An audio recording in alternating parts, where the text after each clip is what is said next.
اپنے کیس پر خاموشی اختیار کرتا ہے تو پھر اس کا وکیل بھی اللہ ہوتا ہے. ہائے ہائے ہائے حسبنا اللہ و نعم الوکیل. واہ واہ واہ. پھر وہ اس کا ہاتھ پکڑ لیتا ہے اور اس کی صحیح رہنمائی کرتا ہے.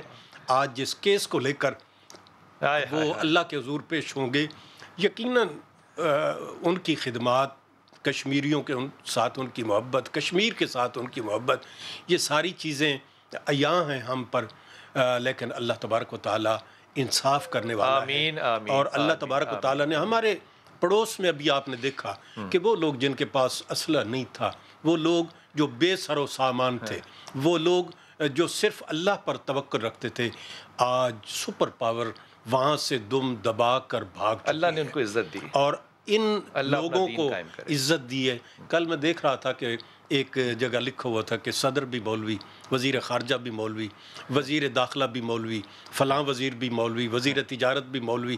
تو اللہ تبارک و تعالیٰ نے ان لوگوں کو یہ جرأت دی ہے کہ انہوں نے اس خطے کے اندر اللہ کی حاکمیت کے لیے کوشش کی, اور وقت لگا لیکن کامیابی 20 سال تک انہوں نے ابھی جو محنت کی وہ 20 سال تھے. اس سے پہلے بھی ان کو اقتدار ملا, لیکن بڑی طاقتوں نے آ کر ان کا راستہ روکا.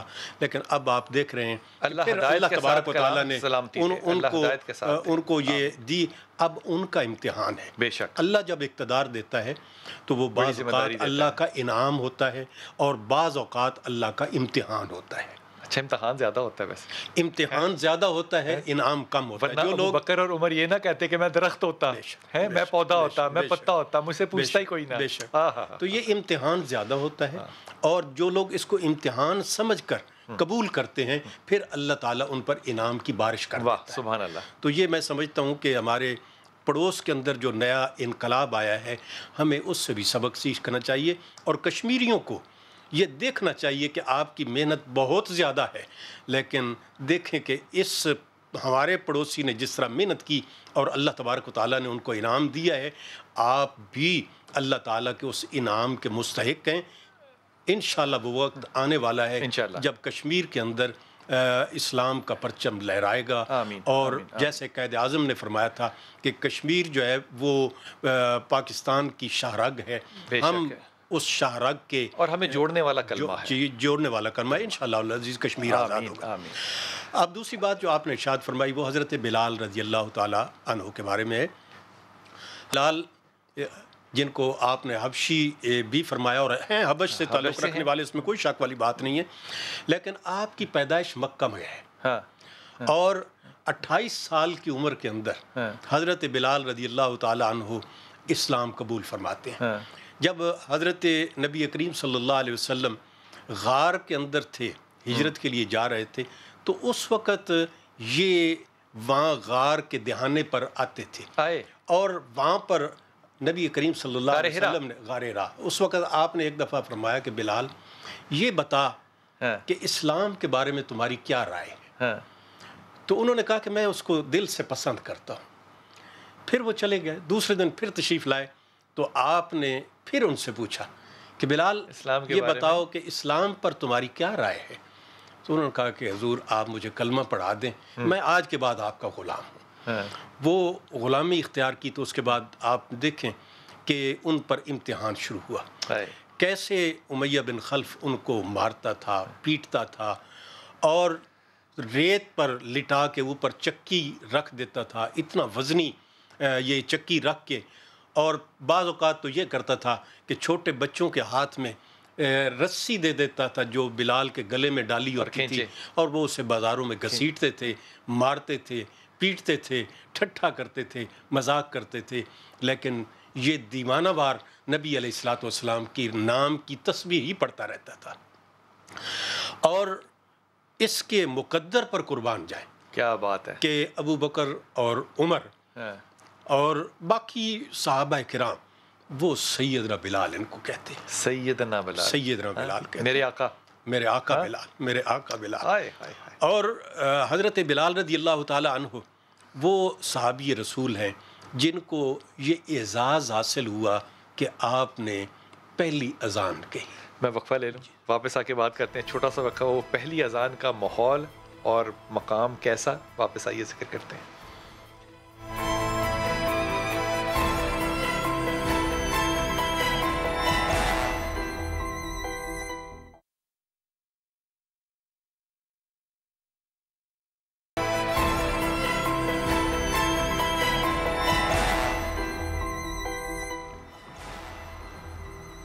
بسم اللہ الرحمن الرحیم. حضور اقدس ہم بہت سی جب گفتگو کرتے ہیں تو ہم ان صحابہ کی جب بات کر رہے ہوتے ہیں جن کا رسول پاک صلی اللہ علیہ وسلم سے جن آنکھوں نے دیکھا ہو, جنہوں نے آواز سنی ہو, مجھے لگتا ہے کہ ان کے لیے کوئی پتہ نہیں کون سا لفظ ہونا چاہیے.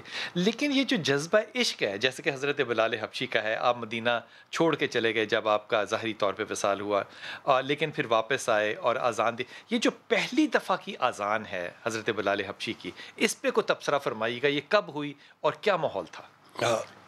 بلال بھائی, یہ جب نمازیں فرض ہوئیں اور اس کے بعد ضرورت ہوئی کہ اب کوئی ایسا طریقہ اپنایا جائے کہ لوگوں کو متوجہ کیا جائے کہ یہ نماز کا وقت ہے, چنانچہ مختلف صحابہ کرام نے اپنی آراء پیش کی.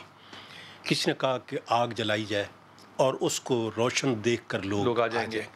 کسی نے کہا کہ ایک آدمی بازار میں چلا جائے, جا کر لوگوں کو بتا دے, تب لوگ آ جائیں گے, منادی کر دے. کسی نے کہا کہ نقارہ بجایا جائے, اس سے لوگوں کو متوجہ کیا جائے. ہر ایک نے اپنی اپنی رائے پیش کی. اتنے میں ایک صحابی نے کہا کہ حضور مجھے ایک خواب آئی ہے اور میں نے اس خواب کے اندر چند کلمات سنے ہیں, اگر آپ پسند فرمائیں تو وہ کلمات میں آپ کے سامنے دہرا دیتا ہوں. چنانچہ حضور نے فرمایا کہ آپ بتائیں. انہوں نے یہ اذان کہی, حضور علیہ الصلوۃ والسلام نے اس کو پسند فرمایا, اور اس کے بعد بلال کے ذمے یہ ڈیوٹی لگی کہ بلال خانہ کعبہ پر چڑھو اور وہاں جا کر کلمہ بلند کرو. چنانچہ اب بلال جس نے امیہ کی مار کھائی تھی, جس نے عشق رسول کے اندر پتہ نہیں کتنی تکلیفیں اور اذیتیں جھیلی تھیں, وہ اب خانہ کعبہ کی چھت پر جا رہا ہے. جب چھت کے اوپر چڑھا اور اس نے وہ کلمات ادا کیے تو اس وقت بلال اپنے آپ سے یہ پوچھتا ہوگا یقیناً کہ اے بلال, کل تو کس حالت میں تھا اور آج خانہ کعبہ نیچے ہے اور تو اس کے اوپر ہے. آئے ہائے ہائے ہائے. اس پہ دو جملے اور ایڈ کرتا ہوں, پھر کورر کے پاس جاتا ہوں. حضرت بلال حبشی نے جب وہ گورنر تھے تو انہوں نے اپنی آٹو بایوگرافی لکھی ہے جو کہ بلال کے نام سے موجود ہے اور آپ پڑھ سکتے ہیں. اس میں انہوں نے کہا کہ جب رسول پاک صلی اللہ علیہ وسلم ڈھونڈ رہے تھے کہ کون کہے گا اذان, تو ایک لمبے آدمی کے پیچھے میں چھپتا تھا تاکہ مجھے نہ دیکھیں, اور یہ حضرت عمر خطاب کا وہ ذکر کر رہے تھے. پھر کہا جب میں اوپر چلا گیا تو میں بڑا خوف زدہ تھا, لیکن جب پھر میں نے شروع کیا, پھر جو اللہ نے مجھ سے کہلوایا وہ میں نے کہا. یہ جو معاملہ ہے نا حبشہ کا, غلاموں کا, حضرت عمر خطاب کا, حضرت ابو بکر کا, جس کا بھی لے لیجئے, یہ دین کی خوبصورتی ہے کہ دین آپ کو برابر کرتا ہے تقوی کے اوپر. جی السلام علیکم کالر خالدہ بھائی. جی السلام علیکم. وعلیکم السلام خالدہ. جی میں لاہور سے بول رہی ہوں. بلال بھائی, یہ بڑی ایفرٹ کے بعد آپ کی کال کے لیے. جی بسم اللہ, بسم اللہ خالدہ. جی میری بیٹی کا مسئلہ ہے, بہت پریشانی بنی گی میرے لیے. مانور اس کا نام ہے. بیٹی کیسے مسئلہ ہو سکتا ہے میری چندہ؟